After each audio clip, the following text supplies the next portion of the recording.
This is The Clash, where the real world clashes with a true Christian worldview. Join former professional wrestler Chris Whaley, known as the Masked Saint, who is an author, pastor, and teacher that brings his wrestling skills into the squared circle and tackles real-life issues. Along with Jeff Dixon, best-selling author, internationally known teacher, leader, and pastor who is not afraid to tackle the tough issues of the world we live in. Together they form a tag team of wisdom in The Clash.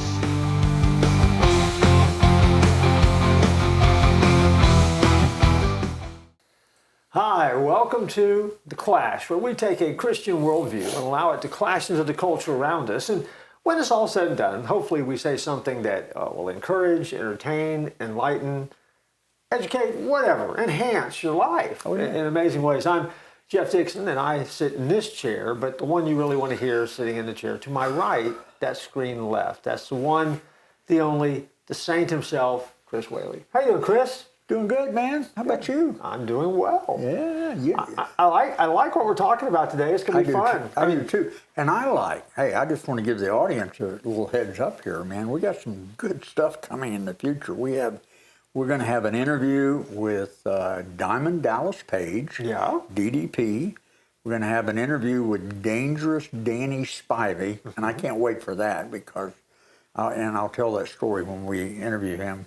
But then we're going to be interviewing the director and a couple of producers from a movie that is coming out in October entitled The Jesus Tapes. We're also going to show the world premiere trailer for that movie on our show.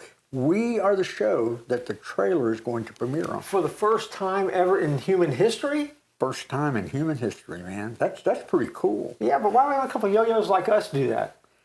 Because I guess because we're fortunate. Yeah. I love it. No, but that's not that about is coming up. That is coming up. Yeah. Today is about God and sports. Are you excited? I am excited about that. I mean, I'm a sports fan, so I always like to see how God kind of fits into the mix. And so we're going to kind of break that down a little bit and talk about what that means and how we as Christians kind of navigate the world of sport, or how we should maybe. Yep. And we'll probably say some things that you will agree with, some that you don't agree with, and some that you never thought about before. But plus, I think that we are credited with the ability to tackle this subject because, audience, if you did not know, my partner here was a world-class athlete. He was a runner for Florida State.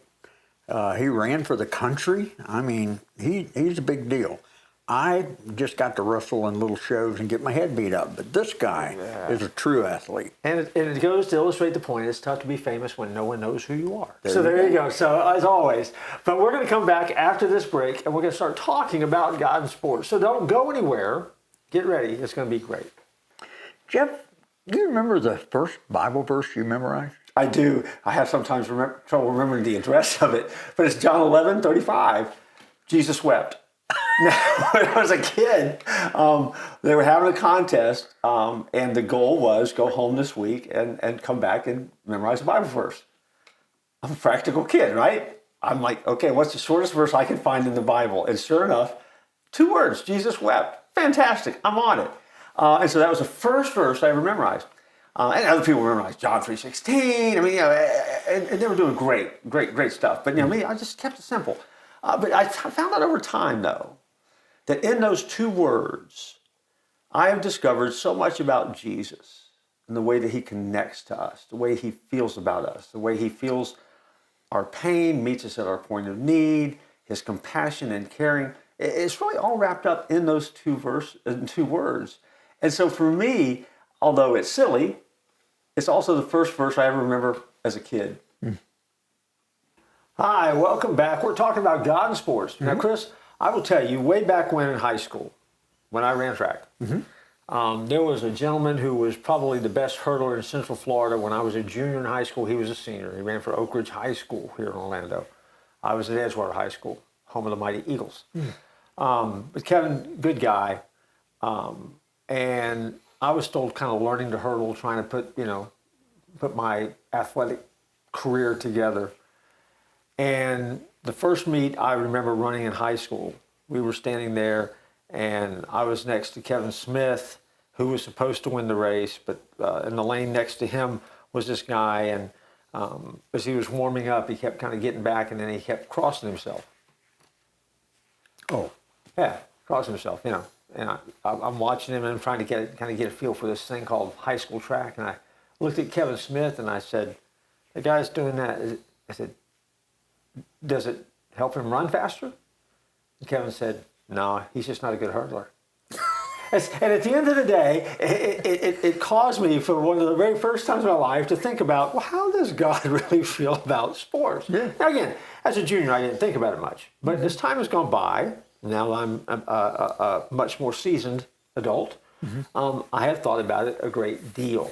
And believe it or not, 74% of Americans this year will watch some type of athletic sport competition, either in person or on television. Okay, so that's 3/4 of our nation are going to watch sports. 60% of Americans, in a survey they did 2 years ago, consider themselves by their own proclamation as sports fans. So sport is a part of our American culture. I mean, it is part of the fabric of what we know, what we understand, what we do that helps make us America. And so with those numbers being as high as they are, sports fans or not a sports fan, people are exposed to sports all the time, and it's probably a topic that we ought to think about maybe more than we do. Because like anything else, our faith fits into it somehow. And so how do we honor God in this whole thing of sport? And more importantly, what do we think that God thinks about sports, and how does it all fit together? And so that really is kind of the gist of what we're going to do in this episode. And I think it's probably a little bit more highbrow than some of our other episodes, because I mean it really does kind of tap into a lot of things that really happen in the world around us. So so we'll see how it clashes together. What do you think? Yeah. Or could I ask you some questions? Sure. Do you want answers? Before I do, I got to tell you, when I was a teenager, I went to one of my first professional boxing matches, and actually had good seats because of the guy that took me, an older gentleman. And sure enough, it was a couple of Hispanic guys that were boxing, and one of them, got down on a knee, and he doing that, and I looked at the guy and said, "What does that mean?" He never even fluffed. He just said, "Hey, if you can't box, it doesn't mean a thing." Right. I think it's the whole same hurdling story, right? He's not a good hurdler. Yeah. Okay. I mean, but I think God does fit into the mix somehow, right? Yeah. Okay. So, and maybe one of these questions might ponder another response. But okay. Who's the greatest Christian athlete that you've ever admired? I think. I mean, again, and I think there's a lot of professing Christians out there, right? I think perhaps the one that hit my radar in the most impactful way was when David Robinson played for Navy in basketball, and then went on to play basketball for the Spurs, San Antonio Spurs in the NBA. Very vocal, very well spoken as far as knowing how to get in front of a crowd and just share his faith passionately. Yeah, I got to hear him do it in person one time, which was very, very cool. And then the other one is probably a soccer player, because we just finished the World Cup, that no one remembers, but Kyle Rote Jr. Christian athlete, and not afraid to speak up for Christ. And so as I was a kid growing up, I think those were the first people I remember really stepping into the spotlight. Right. So how about you? I mean, who?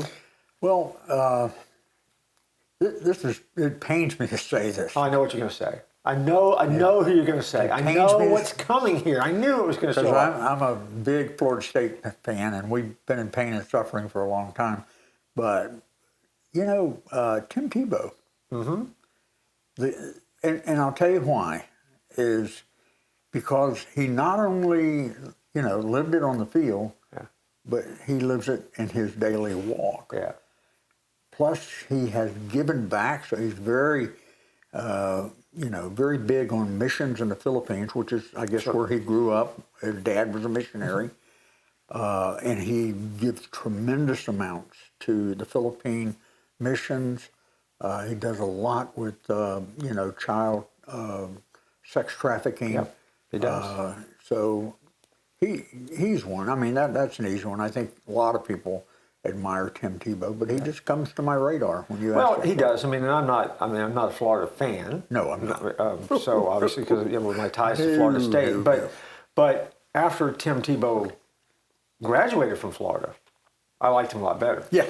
But I think you're right though. I mean, I think probably in our modern era, maybe generationally, he may be the most well-known and outspoken Christian athlete, and has done a good job with it. Because again, I mean, it's that old, you walk the walk, you talk the talk, and then it's real. And he seems to do that. Yeah, he does. And I think for him, I think the proof has been, historically now in what he has done since he is retired. Yeah. And he's continued to really shine brightly and share his faith in powerful ways and make an impact. And there was another Florida quarterback, Danny Orful. Yeah. Yeah, I mean, I love Danny. Thought he's great Christian in his walk. Met him in person. But I really liked him after he graduated and left Florida. That's when I liked him. So what is this underlying tone where you keep liking Florida quarterbacks all of a sudden? You're a Florida State guy. How can you do that? This is probably worth a whole other episode. How did you make that, get across that bridge? I don't know. We need to get off of that. Okay. Let me ask you, is it harder to be a Christian in sports today than it was 30 years ago? I think it is. It is. I agree with you. Why do you think it is? Well, 30 years ago, I don't think we had, social media, cell phones. I mean, one guy can take a picture on his cell phone, and by the end of the day, millions of people can see it. Yeah. And so, in that day, there wasn't, I guess, all the big hoopla or whatever with Christian athletes. I don't think they had, the pressure on them that they have on today. There's several reasons. What do you think? I think that's a big part of it. I think social media. I think the evolution of the 24-hour news cycle, multiple 24-hour sports stations, streaming, cable networking, all of that. Yeah. That we have filled the airways with stuff where years ago we didn't even hear about some of these athletes in their life away from the fact that of the 2 hours you saw them in a game. Now, depending on who the athlete is, every aspect of their life comes under the radar. And so, the good news about that is you get to know people. So if you're a Christian and you're living it out, it shows. The bad news is you don't have the luxury of a bad moment or letting your guard down, because that gets captured and shared everywhere, and before you know it, it can trash your career if you're not careful. 30 years ago, they had more privacy. Yeah. Today, you don't have privacy. Yeah, and I think that part of that too is the athlete themselves. They don't want privacy for the most part. I mean, there is a whole lot more of the self-promotion that takes place, probably because it's necessary to get your looks, necessary to make the connections and I was going to say the likes, but also that popularity wave, which we're trying to make it and carve your niche. And so it's really a catch-22. Yeah. We desire more visibility, and at the same time probably would like a little bit more privacy. Yeah. Can trash talking ever be biblical? Well, I always said growing up on the basketball court, trash talking was one of my spiritual languages. I mean, I could say words on a basketball court that I would never say anywhere else in my entire existence, and felt like it was awfully spiritual at the time. Is that what you're talking about? Yeah. Well, I think when David faced Goliath and Goliath said something to him, David responded back, "Man, this day I'm going to have your head," and all that. I think David did a little trash talking. I think you probably can use a little bit of trash talk. I think you have to be careful with the language that you use. Oh yeah. And I think in the arena of sport, I don't necessarily think it's a sin unless you let it go too far. And then it could be a problem. I'm sure that some of those things I was thinking about on the basketball court probably went too far. But again, that was before the age of social media, so no one really ever knows. That's probably the only confession they're going to get. But we're just kind of getting started here. And it's time for us to take a break. Okay. And so we're going to take a break. We're going to come back after the break, continue our God and sport conversation. Hopefully you're having a good time with it. I am. Okay. Don't go anywhere. We'll be right back. Hey, Chris, I wonder, normally we're sitting in a wrestling ring. What is this thing behind us? There's a great movie coming out in October. We are going to premiere the trailer for the Jesus tapes on our show on August the 17th, and you don't want to miss it. Now, that'll be a special episode. It's going to be an hour long. Right. And we're going to have people who have helped put this film together. Right. This is like a major Hollywood release. It's a big deal. You and I are kind of a part of it. It's a big deal. Don't miss it. Hey, Chris, I was just doing my laundry, and look what I found. Oh, my goodness. Look at that. The Clash. The Clash t-shirt. I love that. You know what makes it so special? Why? Well, because this is the Clash TV show. This is our logo. This came out of my laundry bucket. That means that these t-shirts are available for everybody to buy. And that means that when you need to do some shopping, that special gift, think about it. Yep. You've been invited to a wedding. Right. You buy a wedding present for the bride and groom.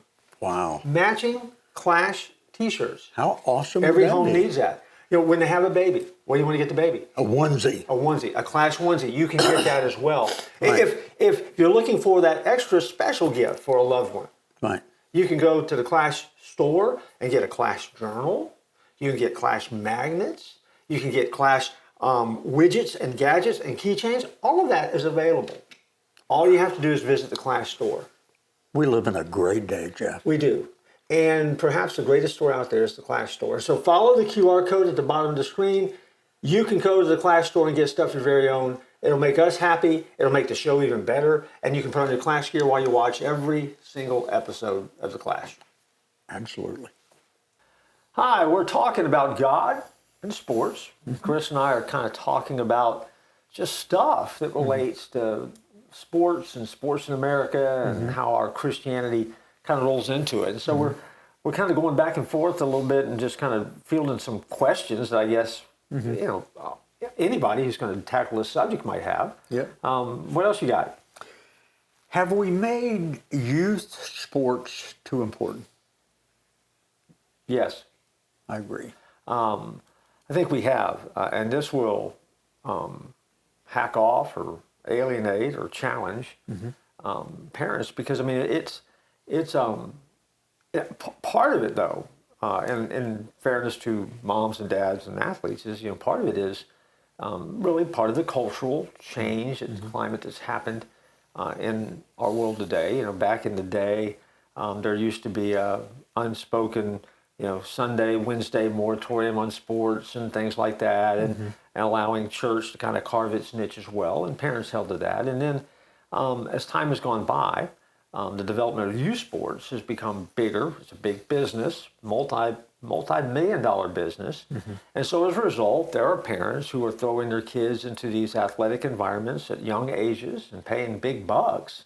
And when you invest with your pocketbook, then you're going to invest your time to get your money's worth. And so, I mean, I get it. I understand how it happens. And I understand how it's really hard to balance that out. And it becomes a very painful struggle to watch. Because you know this, I know this, and parents do know this as well, or if not, they should know this.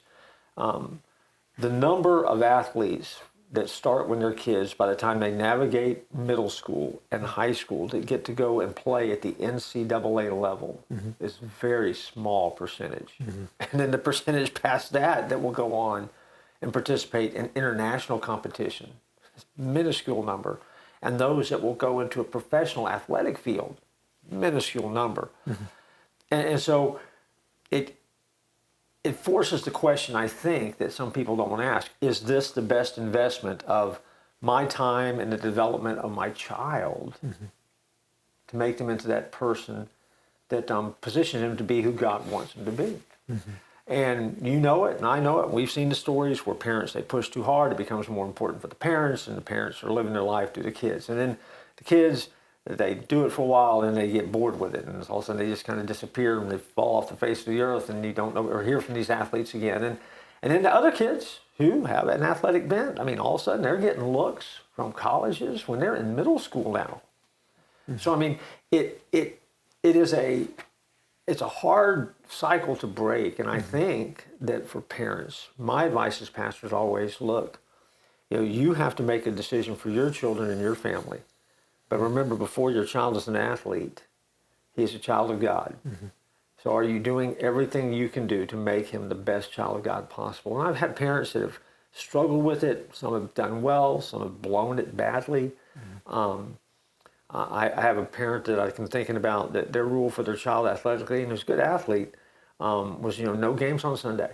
They held Sunday as a sacred day as long as they possibly could. But it got to a point where, again, the pressure and the travel just didn't allow that. But I mean, again, that made a big statement. I know when my daughter was playing soccer, Wednesday nights were non-negotiable. She wasn't going to be practicing on Wednesday night. She was going to be at church. Sometimes that worked good. Sometimes it didn't work good. But so all that to say, the struggle is real.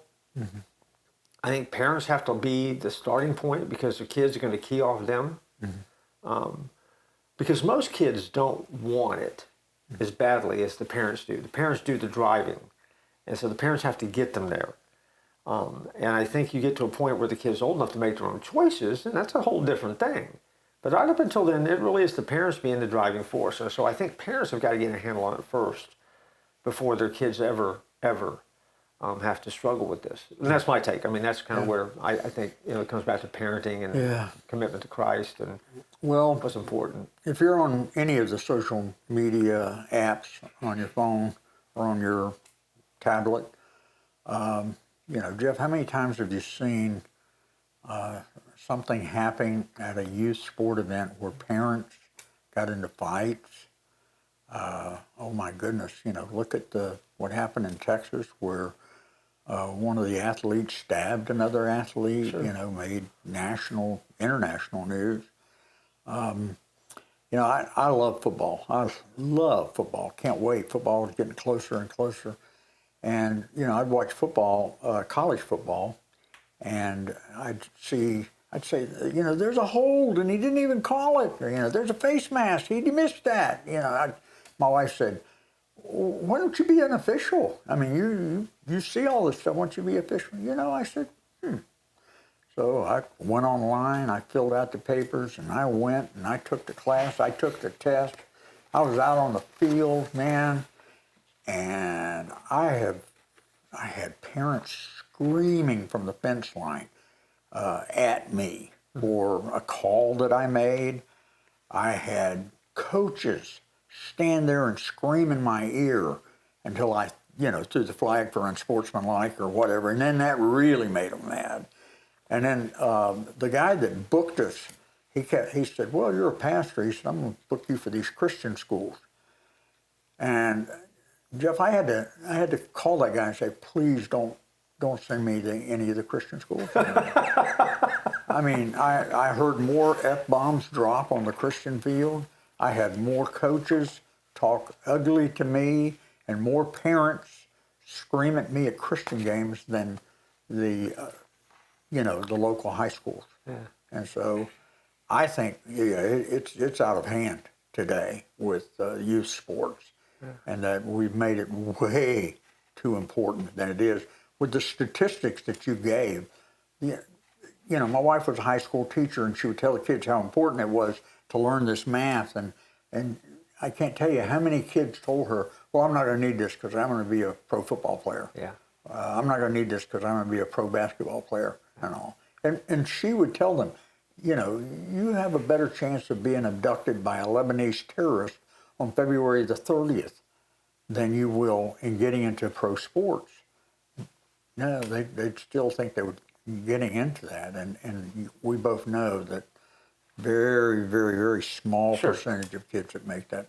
But enough. I digress. But how do you fix that? I mean, how do you throttle that back?